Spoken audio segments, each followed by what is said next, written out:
Í leita líkama okkar nauðsynlegt að skora á samfélagslegar tískureglur og viðmið sem ráða því hvernig við eigum að klæða okkur.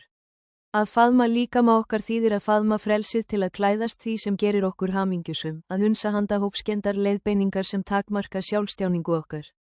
Með því að losna við takmarkanir tískuvæntinga opnum við okkur fyrir heimi möguleika og styrkjum aðra til að gera slíkt hið sama.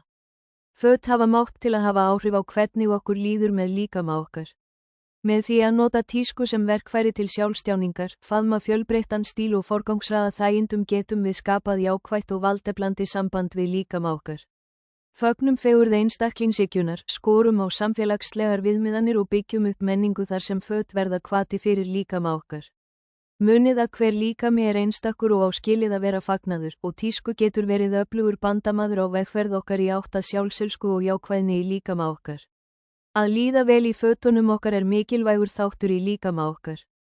Þegar við forgangsraðum þægindum sköpum við rými þar sem líkami okkar getur hreyfst frjálslega og verið til án takmarkana.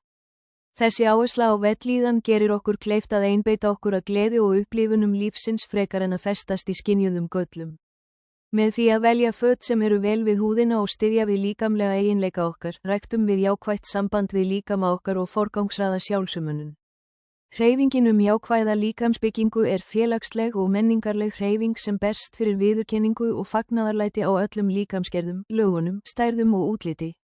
Hún leitast við að skora og afnema samfélagslegar fegurðarstaðla sem stuðla að þröngum hugmyndum aðdráttarafl og skapa menningu þar sem fólk innivalið, sjálft sigurvegar og hefur það valdeflingu.